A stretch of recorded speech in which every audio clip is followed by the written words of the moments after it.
For my own personal family, 5 generations have come across that bridge. We swam under the bridge. It was a place that everyone took their family photos, and it meant home. Everyone felt a sense of pride and ownership to the bridge because it rooted us to our community.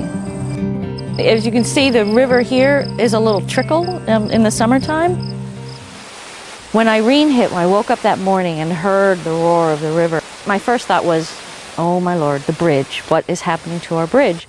So I'm only about a quarter mile up the road, so I walked down. There's a spot underneath that bridge where it's hollowed out. Yeah, right over there. That's where the water's going. And we kept seeing the river rise higher and higher to the point it got to about, I'd say about a foot below the bottom of the bridge.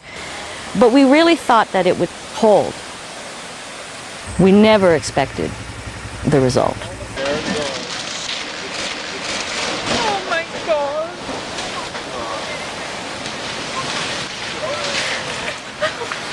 God. We were all devastated.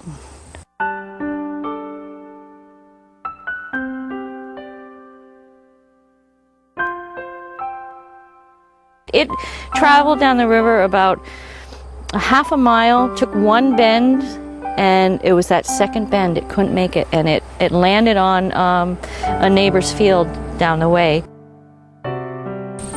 We just could not believe that that storm, the river had risen to such a height to erode the bank and wash our bridge that had been here for 140 years down the river. I mean, none of us could believe it, even though many of us sat here and watched it happen. But within a few minutes, we turned to each other and said, all right, we're going to rebuild. We are not having a concrete bridge in Bartonsville. This village has always had a covered bridge. Excuse me? I'm Tim Cullinan, Municipal Manager for the town of Rockingham. Thank you for being here today, a day of remembrance and a day of celebration. We remember the devastation of the storm of Irene, the damage it's caused, particularly here in Bartonsville, but for the entire town, actually the entire state. And yet we're also here to celebrate the new beginnings.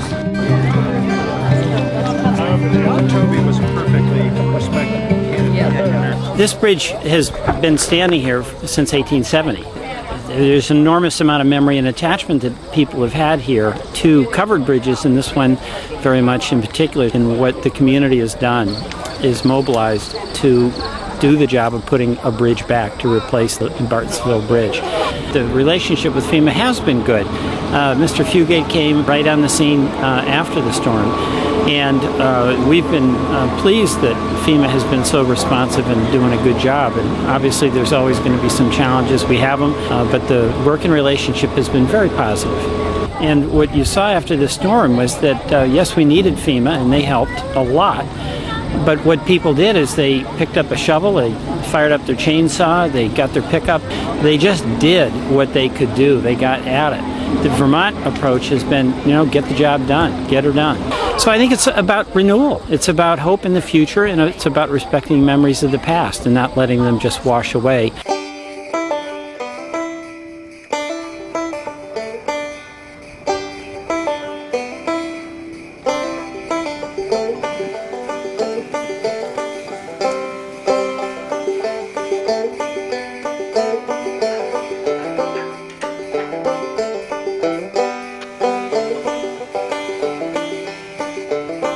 First, I'd like to especially thank FEMA. Without the FEMA contribution, we would be many years before we see another covered bridge here, and thanks to FEMA, our bridge will be back.